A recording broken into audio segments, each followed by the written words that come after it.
Okay, you sent me a half-hour video of Portal developer commentary, no background sounds. Okay, I guess. Thank you. Welcome to Game name here. Hopefully you've already had a chance to enjoy the offbeat perspective and new game mechanic of Portal. To listen to a commentary node, put your crosshair it's over going the to be so floating boring, commentary but okay, I will symbol watch and it press your for use you. key. To stop a commentary node, put your crosshair over the rotating node and press the use key again. Some commentary nodes may take control of the game in order to show something to you. In these cases, simply press your use key again to stop the commentary. Please let me know what you think after you've had a chance to play, as we think we are just at the beginning of taking advantage of this type of gameplay. I can be reached at gaben@valvesoftware.com. Is this actually available yet? Thanks, and have fun. One of the things we learned from Narbacular Drop, our student project that became Portal, was that players often thought portals took them into other spaces, or even other dimensions. To help fight that notion, we start players in a visually unique room with memorable objects, so that when they walk through a portal for the first time, they have a clear point of reference which communicates the idea that they're still in the same basic location. For instance, the radio, which is playing an instrumental version of Still Alive, helps as well by providing some audio continuity. It's absolutely critical that players quickly wrap their heads around what a portal is. We noticed early playtesters Bro, this grasped is the just concept 30 much more minutes of... quickly when they caught a glimpse of Okay, I themselves have to in a watch portal. this, I guess. So we deliberately positioned this first portal to ensure that players will invariably see themselves. We put the player character in an orange jumpsuit to reinforce the fact that she's a test subject. Visually, the warmer colors helped her pop out against the colder tones of her environment. Bro, isn't that Some also playtesters how were wondering why she could fall so far people without on getting hurt, rail the are way she would have if dressed? she were in Half-Life 2. In response, we added a mechanized heel spring to her lower legs. Afterwards, there was no longer any question about why she could survive such long falls. Okay. These frosted glass observation rooms make the player feel as if they're being watched at all times, while keeping the identity of these watchers a mystery. The rooms serve a practical purpose as well, since we often use them as convenient and logical light sources for the test chambers. Portal is effectively an extended player training exercise. Okay. We spend a huge portion of the game introducing a series of gameplay tools, then layering those tools into increasingly difficult puzzles. This layering starts here, where we train the button and box mechanic, before introducing the more complicated concept of portals. Okay. I'm just saying, okay, I'm players sorry. to feel safe while It's standing not in a really portal, good reaction so we to never this, kill I'm them sorry. Or destroy objects within a portal that's closing. Instead, we either push or teleport objects out of a portal as it closes. Okay. We very deliberately introduce and train each gameplay concept in Portal, so that once players reach this spot, we're confident that they know what a portal is and roughly how it works. Early versions of the game let players stumble through the beginning, without always understanding what was going on, which really compromised teaching new concepts. The puzzle you just finished was designed so that stumbling around will almost always lead to a dead end. The thing I actually think Completing more the on puzzle requires Portal walking is through a minimum of you 5 have to think of portals a in puzzle specific order. that can This kind of actually be gating, solved with in which a solid specific understanding of steps, key gameplay right? concept is required for success, I think that's the craziest helps part of standardize this the learning game. curve of the game tremendously. In early versions of this map, playtesters would charge down the stairs without noticing what was creating the portals. We introduced a mandatory pause in the action, what we call a gate, to help ensure that players stop and notice the portal gun making the blue portal. A particle effect and a loud noise helped draw their attention. Okay. This room was designed to make players understand that entrance and exit portals aren't tied to the color of the portal. Playtesters often assume that orange portals were exit only, so we created this puzzle to force players to enter an orange portal. When rendering the player's view through a portal, we must render a separate image using a virtual camera which looks out of the opposite portal. To obtain a correct image and efficient rendering performance, we render only what is visible to the limited field of view of the opposite portal and exclude objects which lie between the virtual camera and the plane of the opposite portal. The combination of portal-destroying fields, which we call fizzlers, and the elevators serve a dual purpose. They provide a clearly identifiable endpoint for each test chamber while also addressing the more practical problem of how to keep players from portaling across level loads. We What do you eventually mean? integrated the fizzlers into several of our puzzle designs. How can they do that? But okay. For training purposes, there's generally just one correct solution to these early puzzles. The original version of this room didn't have the glass barrier. Playtesters would often stand on the button to open the door and then shoot a blue portal through the opening, bypassing the box entirely. Since this puzzle was meant to illustrate the relationship between boxes and buttons, that solution, while clever, was a failure. So we added the glass barrier to prevent it. Later in the game, however, the puzzles become more open-ended. Oh, really? Integrating portals with Source Engine's physics system was a complex test. process that required several iterations to achieve the right balance of performance and correctness. Because portals can be placed virtually anywhere in the game's environment, the physics system had to be modified to allow dynamic changes to its representation of colliding geometry, such as the walls and floor around this box, and any objects which may lie on the opposite side of the portal. Initial implementations of this dynamic collision generation system could take up to 1/2 of 1 second, or 500 milliseconds, to compute the correct collision. This may not sound like a long time in everyday life, but this pause during the portal creation was quite noticeable in the context of the game. Ultimately, we designed a system that creates temporary hybrid physics environments in bubbles around the portals, using less accurate collision than that produced by Source's standard collision generation, but was accurate enough in practice and reduced the time to create dynamic collision representation from 500 milliseconds to just 10 milliseconds, which is an imperceptible pause during portal creation. Early versions of Portal featured more detailed, cluttered environments, much like Half-Life 2. We quickly realized that unnecessary objects scattered all over the place distracted players to the point where it actually interfered with the Portal training process. So we simplified the art style to favor clean, focused test chambers. Okay. The modular approach we settled on makes it look plausible that the chambers can reform dynamically on these pistons. Thank you both for commenting. Originally, these scaffolds ran on electrified tracks, but crafty playtesters would hop along the rails to the exit, bypassing the puzzle entirely. We tried to solve this by killing players as soon as they touched the rails.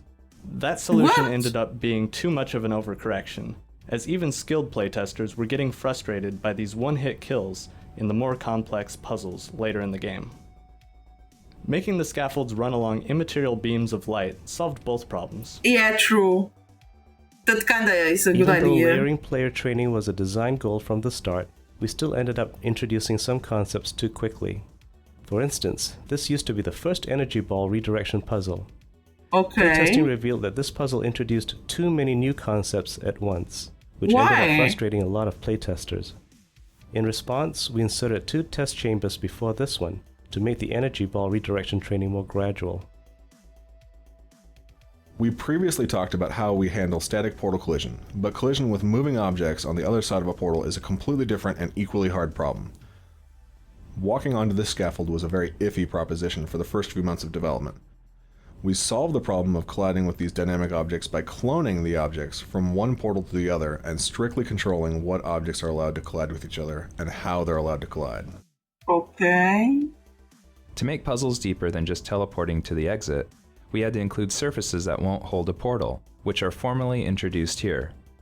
We experimented with several surface designs before we settled on this one, whose visual noise and reflectivity make it easy to identify at a distance. Those big cubes, yeah. Because our test chamber environments were simplified for training purposes, we created visual hotspots within the rooms to guide players' attention.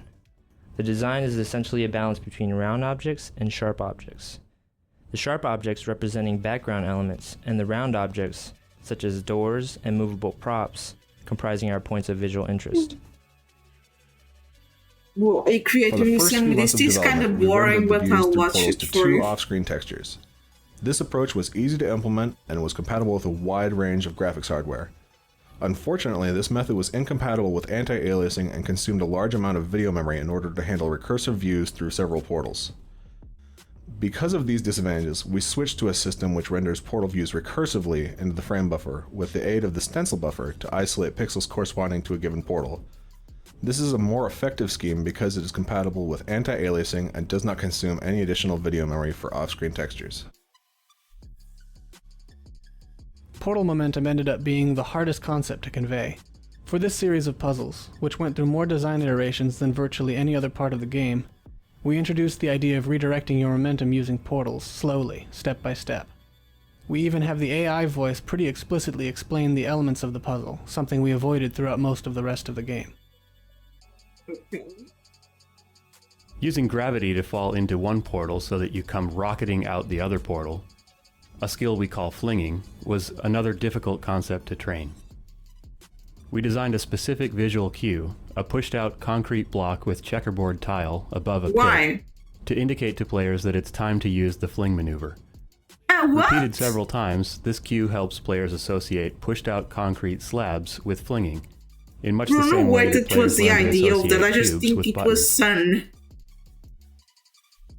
Originally, these exit portal surfaces were static geometry in the final position, but playtesters stubbornly refused to look up to find them.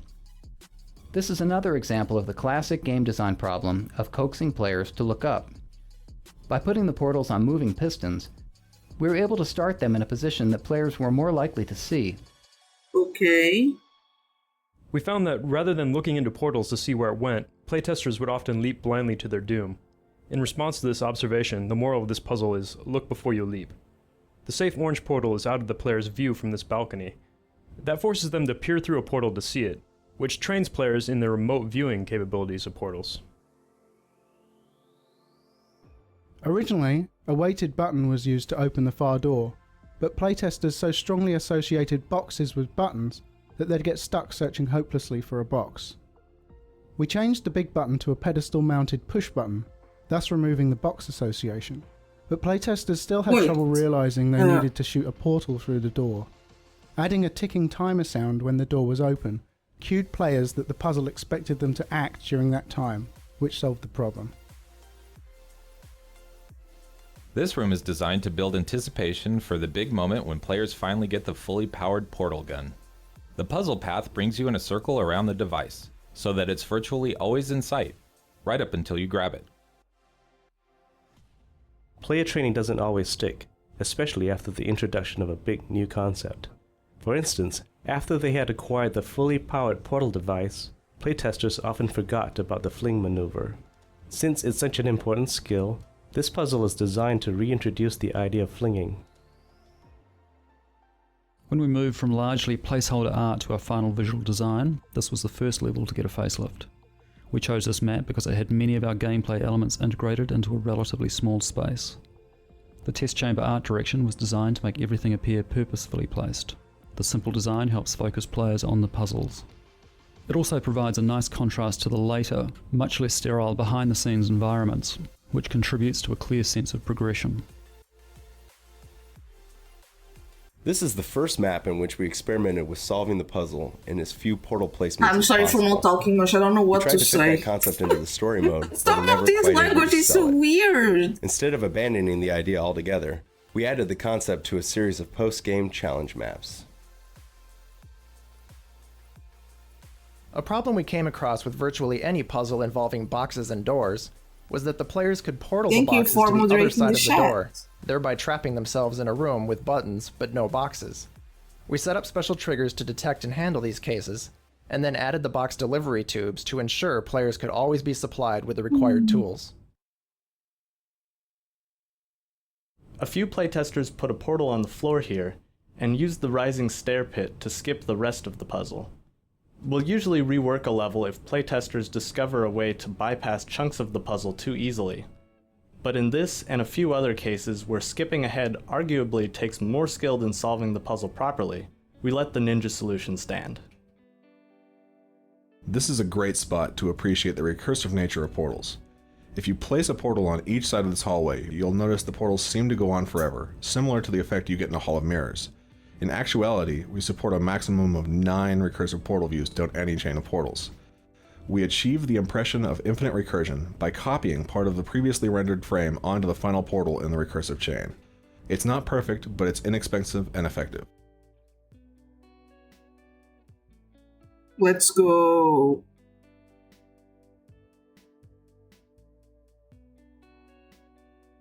We designed this room to draw the player's eyes to the box.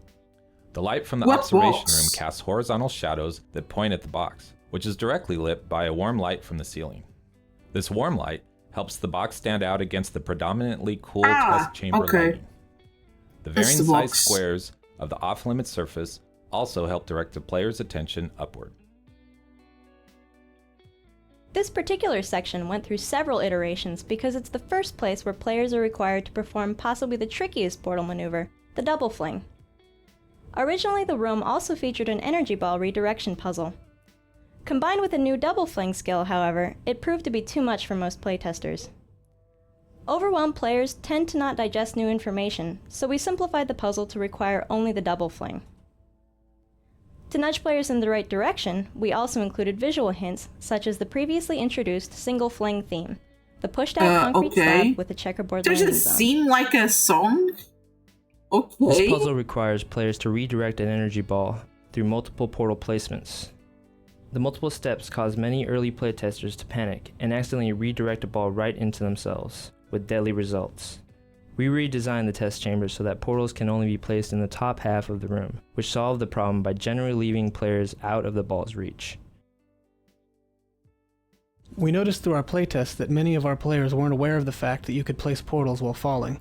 Since placing portals as you are falling is essential to accomplishing flings and many other portal tricks, we implemented this puzzle so that the only way to solve it was to use the mid-air placement tactic.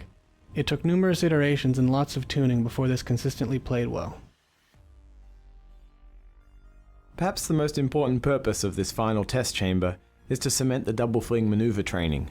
For previous flings, we employed a visual cue, a pushed out section of a wall.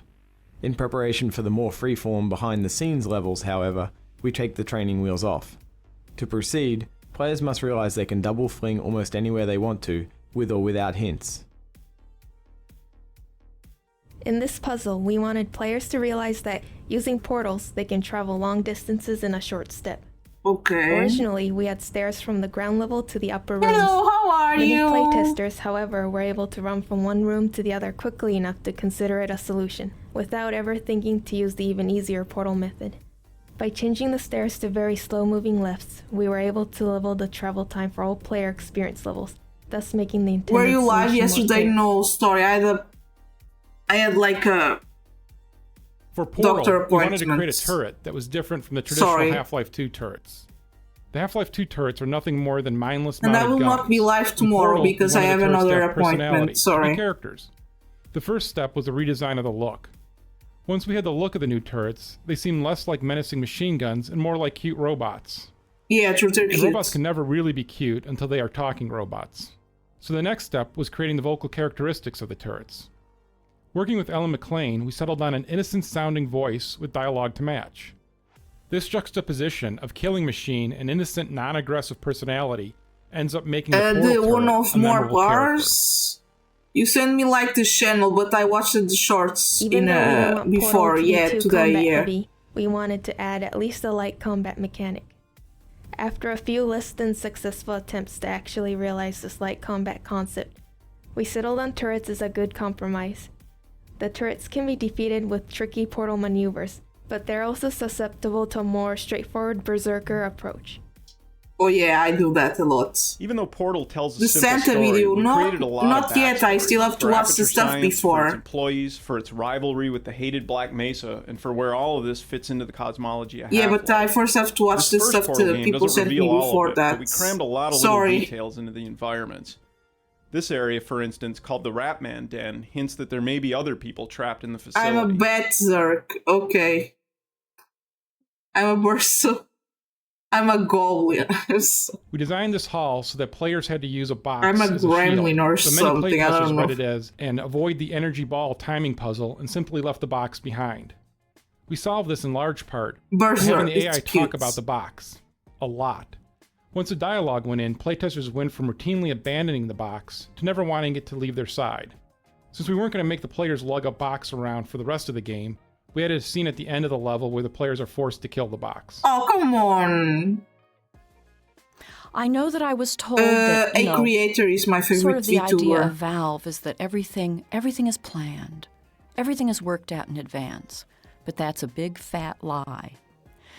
Because the initial idea He's so is cute. started, A Creator is and my they bring favorite an actor VTuber. into the studio and they say, say these words for us. Say this computer-generated voice Ah, for it's us. the voice Okay, of I'll do Gladys. that. Okay. Well, then then that gives the creators other ideas. And it's a rolling process. You roll from one idea into the next idea. The awful end of the companion cube serves a dual purpose. It adds a lot more sinister character to our already pretty sinister AI, while simultaneously training the player to use the incinerator, a key component of the final level. The training has a nice dramatic payoff. I don't know, I don't watch anyone. Get to avenge the death of their good friend the companion cube by stuffing some of the AI's important parts into exactly the same type of incinerator. And if they're famous, it doesn't mean they're more than a creator. I love a creator, so it's my favorite VTuber. An automatic text-to-speech program. In the studio, we cued the actress who plays Gladys, Ellen McLean, with the computer-generated sound file. She'd mimic it, and then over the course of several takes, adjust her performance to clean up any words that were unintelligible in the computer version. For instance, here's a line as Ellen delivered it. Perfect. Please move quickly to the chamber lock, as the effects of prolonged exposure to the button are not part of this test. Once the recording was done, we processed all the dialogue to give it an extra computery edge. Here's that same line as it appears in the game, with the pitch constrained, pitch modulation suppressed, and the formant moved up. Perfect. Please move quickly to the chamber lock, as the effects of prolonged exposure to the button are not part of this test. As an actor, you come in, you do what you're told, you want to make your money, and why are you sometimes you get good direction, and sometimes you don't get good direction. But it doesn't matter, and you certainly don't tell the production team any of this. But you come in, and they'll give you a lame line reading, and you're supposed to find some emotional value in that. But this is not what this team did. They would come in, for example, explosively indignant. That's a wonderful direction for an actor. So, I must say that the production team won me over, because so often I get bogus direction, but this time I was actually directed and had fun at all the sessions. We use these moving platforms to add time pressure to puzzles. A sequence of simple decisions feels much more climactic under time pressure, in contrast to most puzzles in Portal which can be solved at the player's leisure. Puzzles that aren't time-bound can be more complex, but at the expense of being less dramatic. Sometimes little details make a huge difference. For instance, we had to add the left side to this wall to give players a visual representation of how thick it is. Without it, playtesters frequently thought that the hall had just gotten impossibly narrower, panicked, and stopped making rational decisions. What? Well, I guess. Before the player escapes the fire pit, the AI dialogue is all delivered in a computerized monotone. After the escape, however, Gladys gets progressively more expressive until, by the end, she's cycling through a whole mess of emotions. The role required an actor capable of mimicking the computer-generated voice while still infusing it with some real character. Since we planned to end the game with a song, she also needed to have a good singing voice. The woman we ended up casting, Ellen McLean, is a great mimic, a terrific actor, and a classically trained operatic soprano, so that worked out pretty good. In these new areas, we weren't using the surfaces the player is familiar with. The rules for which new surfaces portals can be placed on, and which surfaces are off-limits, needed to be taught. So, we created this area both to show the player they've escaped into the guts of the facility, and to retrain them on which surfaces are valid for portal placement. I went to portals, I Googled portal in game, and I went to the trailer, and I just loved it. I loved hearing my voice. And as I told the production team, I have never played a computer game in my life, but I want to play this one. Lol, so cute. After players escape, we let them solve an old chamber in a new way. This reintroduction of a familiar space, which can now be solved in an incorrect way, helps convey the sense that players are cheating the system while forging their own path through the facility. One bizarre fact of game design is that without some serious prompting, players will rarely look up. In this case, the prompt is a ladder. Most players will investigate where the ladder goes, which is up. The ladder actually falls apart as soon as it's touched, but by then it served its purpose. We designed the post-escape levels to give players brief glimpses of the inner workings of the Enrichment Center. This particular area exposes part of the storage cube distribution system. These little vignettes help make this section of the game visually distinct from the testing chambers, while reinforcing the idea that players are now behind the scenes. Through playtesting, we discovered that fatigue set in if we didn't break up the more complicated, deliberately paced puzzles with problems that required the player to perform a much simpler task under time pressure. These pistons proved to be a good foundation for that simpler type of puzzle. Because they feature a moving surface, they also gave us an opportunity to employ some unusual portal transitions, such as ceiling to ceiling. Oh, that's During adorable. We'd often run across some piece of level design that would break the portal system. For instance, this ceiling-to-ceiling transition was an unexpected edge case that ended up requiring a lot of effort to make work. We tried never to take the easy route of simply changing the level design to work with existing portal technology. We knew that once the game was out in the wild, custom map creators would stress the system in ways we hadn't even considered, so we made it as flexible as possible. In the sound booth, you're only connected to the production team by an intercom. And they can talk about you, and you don't know what they're saying. But you trust that they're being kind. And, you know, they'll push a button, and then they'll say something to me. They'll say, "Why are you a forcing direction. me? No, that wasn't right. Do it again. Give us 3 more reads." And a lot of times what happens is they would play the computer-generated sound for me on one line, and then I'm supposed to recreate that 3 times. With the director saying, okay, well, you know, more sarcastic or more angry or more irritated. Come on, don't do that.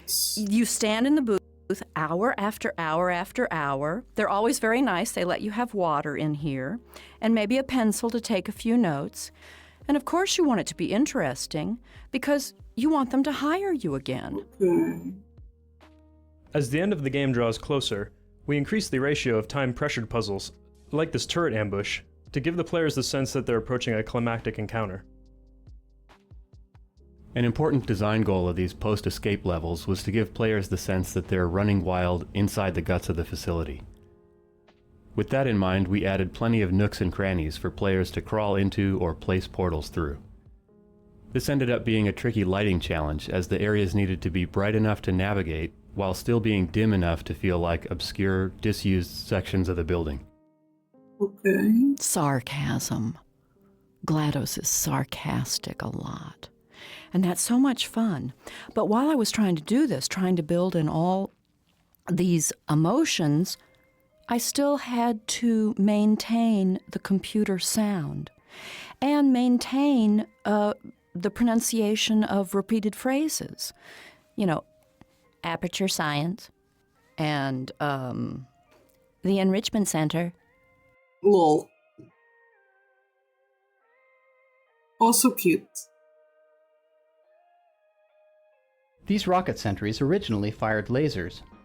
We switched from lasers to rockets after we introduced the glass breaking mechanic, mainly because glass shattering in a massive rocket explosion turned out to be a lot more satisfying than glass just slowly being melted by a laser. Originally they also spoke, just like the bullet turrets.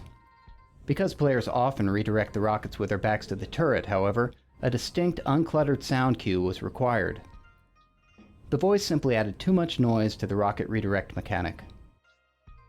Breaking this tube gives players a chance to test out their newly trained rocket redirecting and glass breaking skills in a slightly different context, which helps cement the training.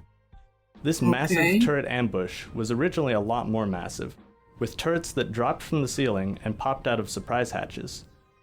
In fact, for a while, it was the game's climactic battle. Through playtesting, we learned that this type of pure combat experience didn't really fit with the preceding few hours of player training. Over several iterations, we toned down the combat and made the room more about using portal momentum to fling yourself great distances, a skill that playtesters really enjoyed using, and that's a key component of what eventually became our final battle. Originally, these catwalks were decorative, but playtesters consistently thought they were significant and often spent a lot of time trying to reach them. We didn't want to stand between people and their desire to walk on the catwalks. So we redesigned the area to make catwalks not only accessible, but also necessary to proceed. The fiction behind this red phone is that while GLaDOS was being developed, it was somebody's job to sit by it. And if it ever looked like the AI was becoming sentient and godlike, that person would pick up the phone and call somebody to come help. In the point in time where the actual game takes place, it's become obvious that the Aperture Science red phone plan didn't 100% work out. Yeah, it didn't, lol. So when they told me that there was going to be a song at the end, I thought, well, all right, who's going to write the song? And they told me there was going to be a song written by Jonathan Coulton. And I listened to a song that Jonathan had written, and it was very funny, very clever. So I thought at that point, well, you know, this will be okay. But I am an opera singer, so usually I sing, "Ah, quando me ne va." And I thought, well, will I be able to have the right style for the song? So I was concerned. But then before the recording, they sent me an MP3 file of the song. And I listened to it with Jonathan singing it, but I loved the little song. And at home, as I practiced the little song, I tried to, get back to GLaDOS's voice. Aperture Science, just this tiny little passive-aggressive computer who's all alone until people try to come in and murder her. So of course she gets upset. But she seems to have this real affinity for cake. Me too, lol. And I want to play the game because I want to recreate the cake recipe and then put Portal on it and be able to serve it to my friends when they come over to my house. GLaDOS, the rogue disk operating system that now runs Aperture Science, went through a bunch of design iterations. Earlier versions included a floating brain, a sprawling spidery mechanism, and an upside-down version of Botticelli's Rise of Venus built out of robot parts and wire. Eventually, we settled on a huge mechanical device with a delicate robotic figure dangling out of it, which successfully conveys both GLaDOS's raw power and her femininity. In the beginning, when I came in, I was just supposed to recreate the sound of a computer-generated voice. Just recreate it. And that's what I did. And there was no emotion involved. I just listened to the sound of the computer and I repeated what I heard. But as the game continued, I was supposed to get more and more emotion into the computer, into GLaDOS. And she developed into a very sweet, passive-aggressive person. It's a person. Whoa. Okay, thank you for this video. Okay, it's the Netflix Portal 1 documentary. Thanks for this. What is this? It's all the commentary? Well, it's kind of long, but okay. Thank you.